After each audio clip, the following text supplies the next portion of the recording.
I was standing on the porch of the cabin I'd built with my own damn hands over the last 10 years, every beam placed, every nail hammered by me. 10 years of weekend drives, sweat, busted knuckles, and the occasional argument with a tree stump. I'm Elijah Marden, cop for 22 years, and this cabin was my escape plan for when I retired in 4. But on that quiet Tuesday morning, I found a group of strangers in neon vests marching across my gravel driveway like they owned the place. At the front of the pack was a woman in a pastel pink pantsuit with a clipboard bigger than her ego. I'd met her once before at a community meeting. Glenda Taro, president of the Whispering Pines HOA and self-declared queen of the county. She was flanked by 2 guys with measuring tapes and one poor intern who looked like he'd rather be anywhere else.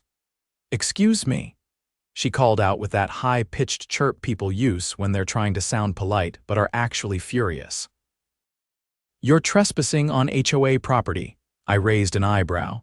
"I live here," she sniffed. "This land was annexed into Whispering Pines jurisdiction last fall. The vote passed and your cabin violates multiple aesthetic and zoning codes." "You didn't attend the meetings." "Because I'm not part of your HOA," I shot back, stepping down the porch stairs. She held out a folder. "You might want to read the paperwork. As of last month, this area is under HOA control. Your structure doesn't meet community standards and we've voted to have it removed." I opened the folder. It was filled with maps, fake meeting minutes, and a letter with my name misspelled stating I'd been notified. I hadn't, not once. "You forged this," I said flatly. Glenda tilted her head. "Excuse me, I'm a detective. I've testified in fraud cases for 15 years.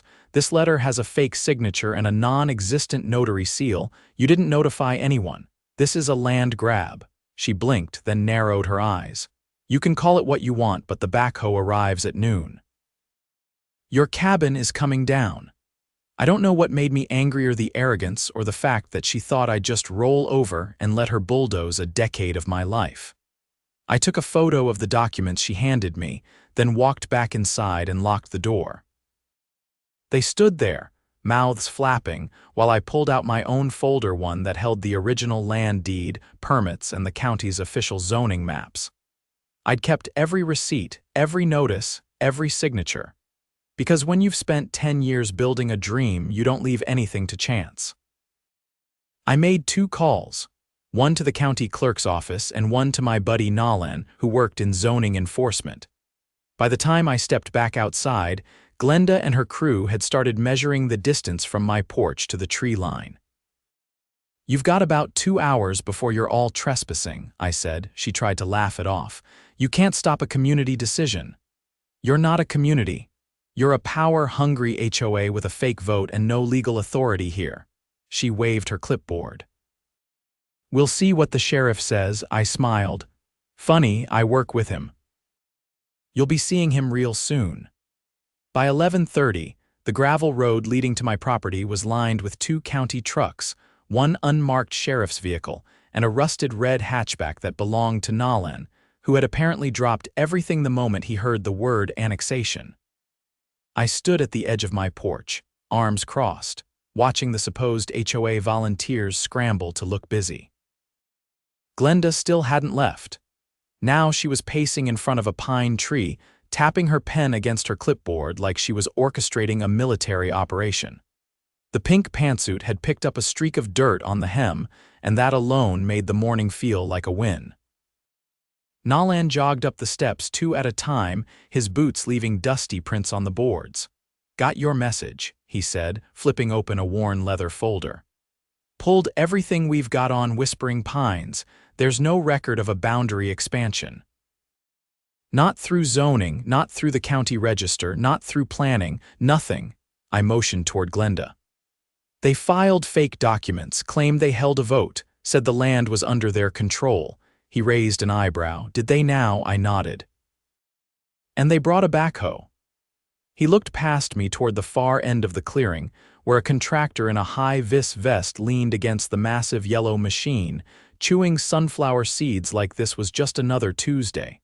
"Contractor's name?" Nalan asked. I handed him a picture I'd taken of the side of the machine earlier. Rigsby Earth and Stone. I'll call the state licensing board, he said, already dialing. If they didn't check jurisdiction before rolling in, that's gonna cost them. I turned my attention to the woman herself, who was now planting flags along the tree line with one of her clipboard lackeys. Glenda, I called. She turned sharply, trying to mask the twitch in her jaw.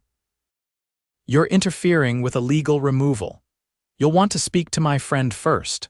I gestured toward Nalan, who was already making his way toward her. I'm with county zoning, he said, flipping out his badge. We need to have a chat about the documents you submitted. I've already spoken to the planning board, she said quickly. No, you haven't, he replied. I just got off the phone with them. They've never received a petition, an application, or a single piece of paperwork with your name on it. It must have been lost in processing. You submitted fake minutes, he said, and you forged a notary seal. That's not a clerical error. That's criminal. Her lips tightened, but she kept her tone sweet. I think you're confused. We were told this was a simple process. The roads were redistricted last year, and our board interpreted that to mean you interpreted. Nalan cut her off. You don't have the authority to redraw property lines. That's not interpretation, that's fraud. The sheriff's deputy chose that moment to step forward. He'd been leaning against his vehicle, arms folded, watching the exchange with the patience of a man who knew someone was about to hang themselves with their own rope. Ma'am, he said, I need you to hand over any documents you've brought with you today. She hesitated, eyes bouncing between the deputy and her clipboard. I'm not sure that's necessary. It is, he said.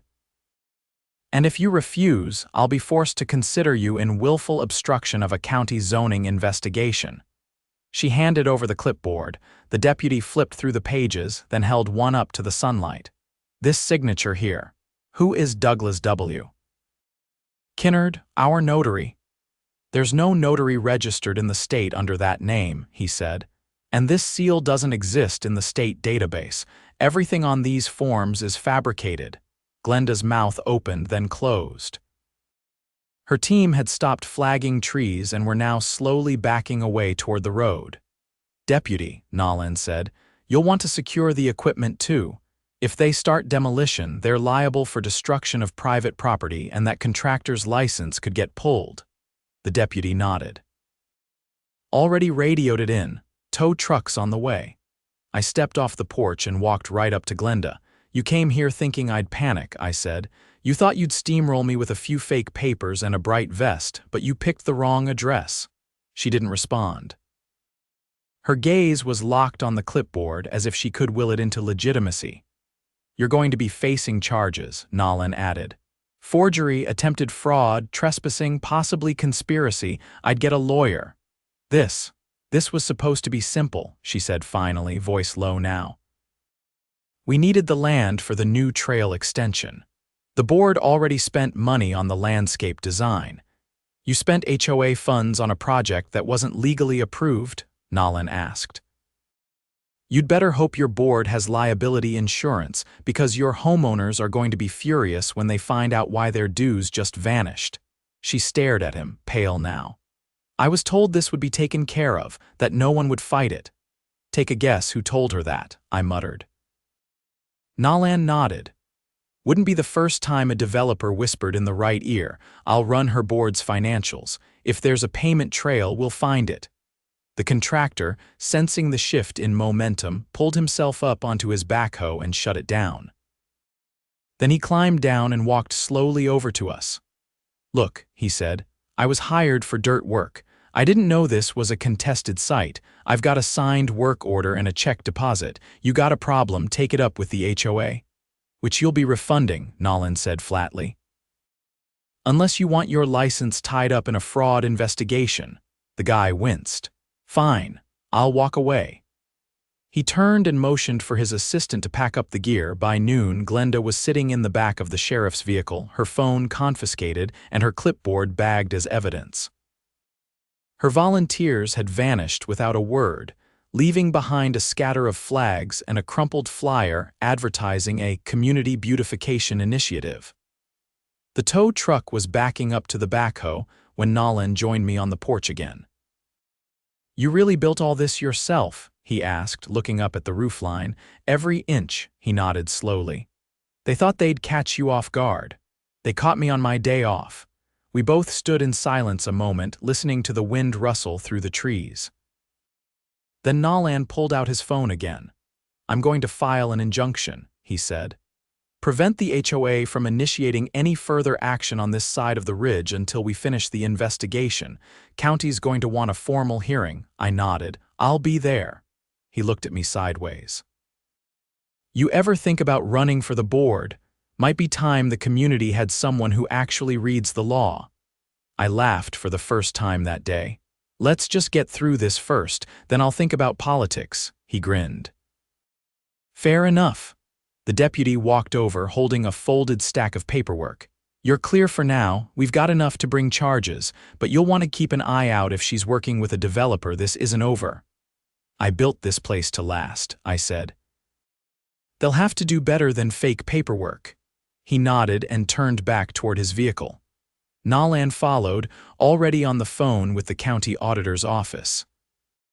I stepped back inside, closed the door, and looked out through the window at the clearing, the same clearing I'd stood in a decade ago, when this was nothing but trees and stubborn dirt.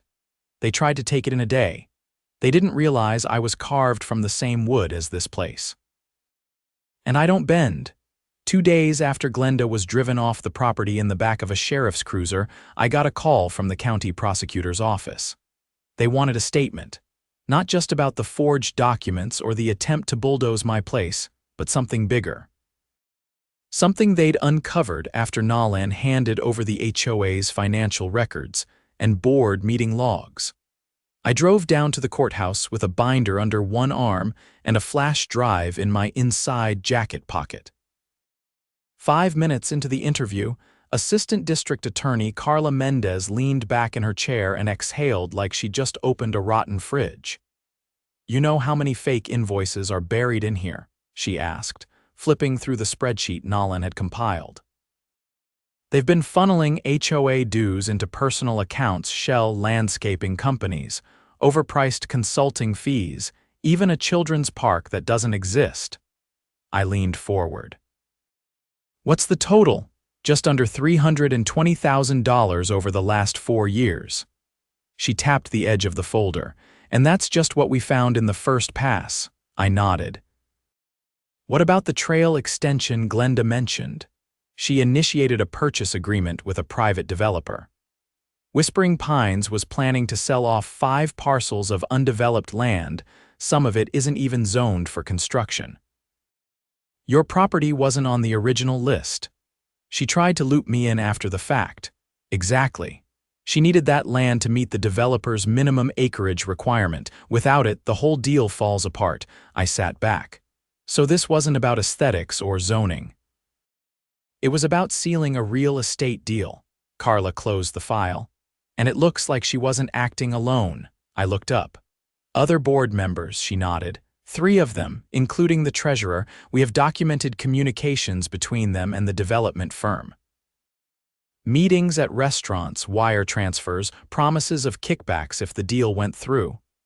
And the homeowners, completely in the dark," she said. "They've been paying dues for community maintenance that never happened. No audit, no transparency, and no one thought to question it. Until now." We finished the interview, and I handed over the flash drive with the video footage from my security cameras. It showed the measuring crew trespassing, Glenda handing out documents, and the contractor prepping the backhoe. Carla thanked me, then said she'd be requesting a preliminary injunction to freeze all Whispering Pines accounts. When I got back home, the air was different. Not just quieter, more aware, like the trees were listening. I found myself walking the perimeter of the land, making sure nothing had been disturbed. Everything was where it should be. No flags, no markings. Just pine needles crunching under my boots and the occasional squirrel watching me like I owed it rent. Later that evening, I got a knock at the door. It was a man in his late 50s, wearing a faded blue ball cap and a work jacket that had seen more than a few winters. He introduced himself as Ray Connolly, a resident of Whispering Pines since the development first opened in the early 90s. "I heard what happened," he said. "Everyone's talking. HOA sent out a letter claiming there was a misunderstanding and that Glenda's taking a leave of absence." "She's taking a plea deal," I said. Ray's eyebrows shot up. "That explains the panic." He glanced around the property, eyes lingering on the cabin's stonework. "You built this yourself?" "Every piece," he nodded, as if that answered a question he hadn't said out loud. "We've been getting letters for years. Arbitrary fines, threats about fences, paint colors. Once they tried to charge my wife $200 for hanging a wind chime too close to the front sidewalk." I raised an eyebrow and he chuckled bitterly. "No joke, but nobody fought back. Most of us just paid it to avoid the hassle. Until now." He looked at me, something steady behind his gaze. "We're holding a community meeting this Saturday. Not their kind of meeting, a real one. You should come." "I'm not a member. Doesn't matter." "You're the reason we're waking up." I agreed to attend, and he left with a firm handshake that told me he'd spent years working with his hands and never once apologized for it. Saturday came fast. I arrived at the old VFW hall just past 6. The parking lot was full pickup trucks, minivans, a couple motorcycles. Inside, the place buzzed with low conversation, folding chairs packed shoulder to shoulder. Someone had set up a projector, and a hand-painted sign read, "Whispering Pines Homeowners for Accountability." Ray waved me over to the front row. He stood up and addressed the room, his voice carrying with the quiet authority of someone who'd only speak once. "Most of you know why we're here. You've seen the letters, the fines, the threats. Some of you have paid for repairs on property you didn't damage.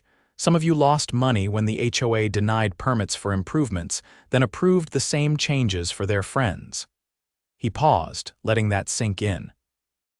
"But this week, the whole operation came crashing down because one man refused to be bullied." He turned to me. "Elijah, would you come up here?" I wasn't one for speeches, but I stood anyway. The room quieted. "I didn't plan to get involved," I said. "I just wanted to protect what I built." But when I saw how far they were willing to go, how many rules they were willing to break, I realized it wasn't just about my cabin. I looked out over the crowd, young couples, retirees, single parents' faces worn by years of quiet resentment. They used fear. They used confusion. They counted on you staying silent. A woman in the third row stood up. "I was fined $400 for my mailbox being too rustic. They said it clashed with the neighborhood aesthetic." Another voice called out. "They shut down our community garden.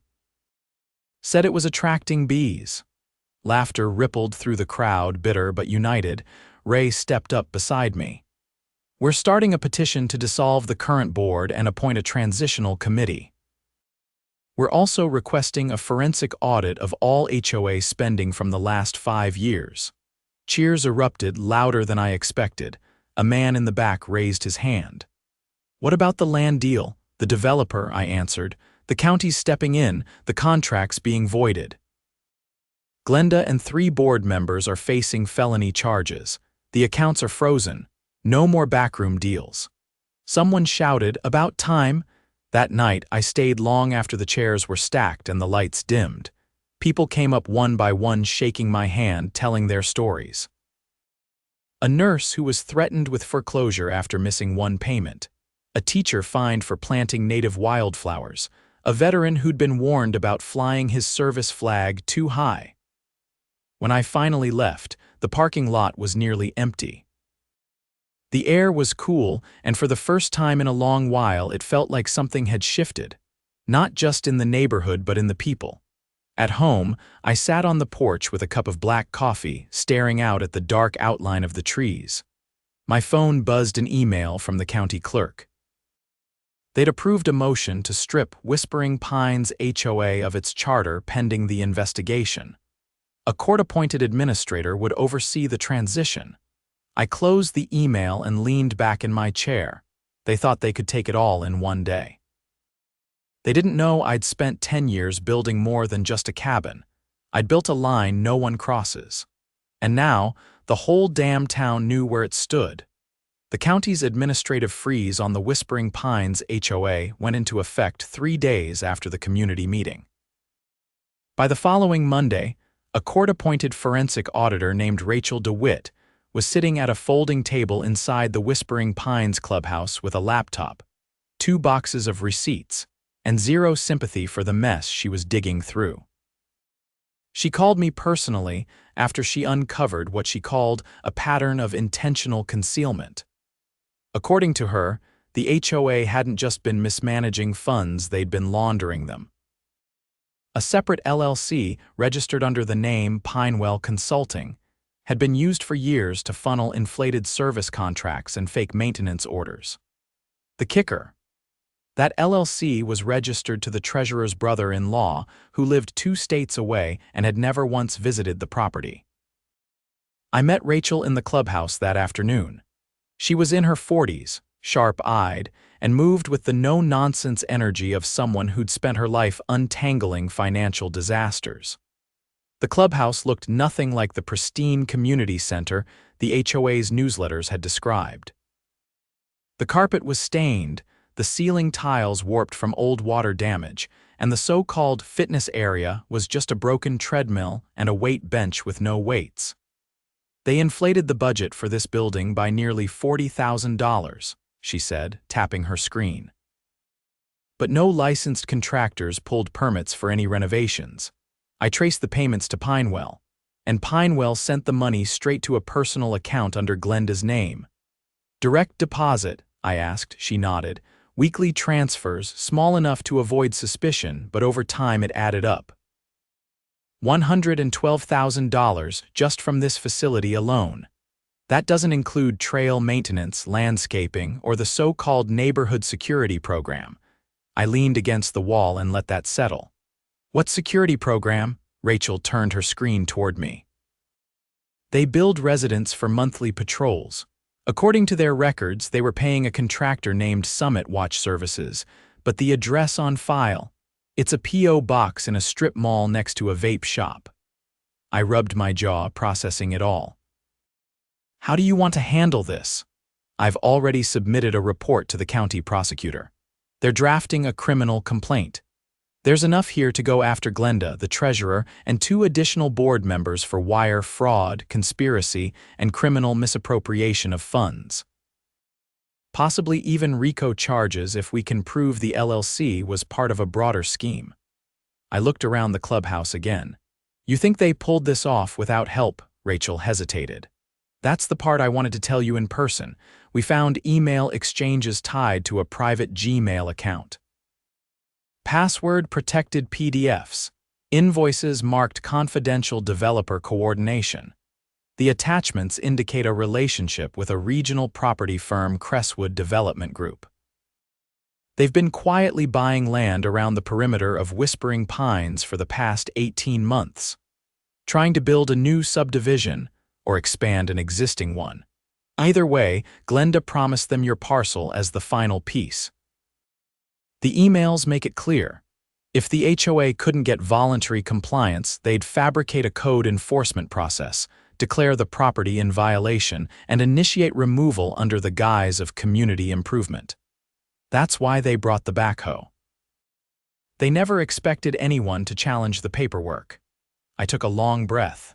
And now we let the legal system do what it's supposed to, but we're going to need statements, not just yours, residents, too. The more, the better. I left the clubhouse with a flash drive and a court summons in my glove compartment. Over the next week, I helped coordinate statements from 15 homeowners. Each had a different story, but the pattern was the same. Surprise fees, vague citations, and the constant implication that compliance was the only way to avoid trouble. One couple had been forced to replace their entire driveway after a letter claimed it was non-standard, only to discover later that the board president had used the same contractor and received a private rebate. The hearing started 2 weeks later in the county courthouse. The HOA's legal team tried to delay proceedings, citing procedural confusion and incomplete documentation. The judge, a wiry man named Justice Halst with a permanent frown etched into his forehead, wasn't having it. "The court finds no confusion here," he said during the preliminary hearing. "What I see is a string of deliberate and coordinated actions designed to deceive homeowners and defraud a community. Motion for delay denied." Glenda was present but didn't speak. Her attorney did all the talking, most of it desperate. The treasurer, a wiry man named Curtis Ellison, kept his head down. The others didn't even show. Bench warrants were issued before lunch. By the second day of testimony, the courtroom was packed. Residents filled the benches, some standing along the walls. Even the local newspaper sent a reporter. I testified just before noon, laid out the timeline, the forged annexation papers, the illegal equipment on my land. I presented the photos, the video, the documents Nalan and I had collected. The judge listened without interruption. When I stepped down, a woman in the front row, Mrs. Callahan, who'd lived in the neighborhood since the early 90s, stood up with her cane and said, "About time someone did something." The judge didn't reprimand her. On the final day of the hearing, the prosecutor introduced the forensic audit's full findings. Over $350,000 misappropriated. Multiple shell companies. Emails confirming intent to deceive. And a signed memorandum of understanding between Glenda and Crestwood Development Group, promising the HOA president a consulting position in the firm post-sale. The courtroom went still when that was read aloud. The verdict came quickly, guilty on all counts. The court ordered full restitution, frozen assets, and the dissolution of the Whispering Pines HOA charter. The judge also issued a permanent injunction. No HOA would be allowed to form over the Whispering Pines development for a minimum of 25 years without unanimous resident approval and a public oversight committee. Glenda was escorted out in cuffs. Curtis followed. The developer's lawyers filed an emergency appeal, but the land deal was dead. My cabin stayed exactly where it was, untouched, unclaimed, and now part of a protected parcel under county oversight, thanks to a new zoning ordinance I helped draft. A month later, I was back on my porch sanding the new railing I'd installed. A red truck pulled up, and Ray Connolly stepped out with a stack of printouts in his hand. "You here?" he said, handing me the papers. It was a flyer. Whispering Pines Community Association reformation vote. He grinned. "We're doing it right this time. Volunteer board only, no dues without receipts, and every decision gets voted on by everyone." I looked it over, nodding. "You've got the signatures, more than enough. County oversight's already signed off. We're holding the vote next weekend." "You coming?" "I'll be there." He looked around at the land, the trees, the cabin. "You know, you didn't just stop them. You reminded us we don't have to be afraid of the people who claim they know better." I shrugged. "Sometimes all it takes is someone saying no loud enough." He left, and I got back to work. The sun was setting, streaking orange through the trees. I could hear kids laughing down the road, neighbors chatting across driveways. The place felt different now. Calmer. Like the land had taken a breath it didn't know it had been holding. I didn't build this cabin to make a point. But I guess sometimes when you build something strong enough, it becomes one. And no matter how many papers they forge, how many flags they plant, or how big their backhoe is, some things just don't move.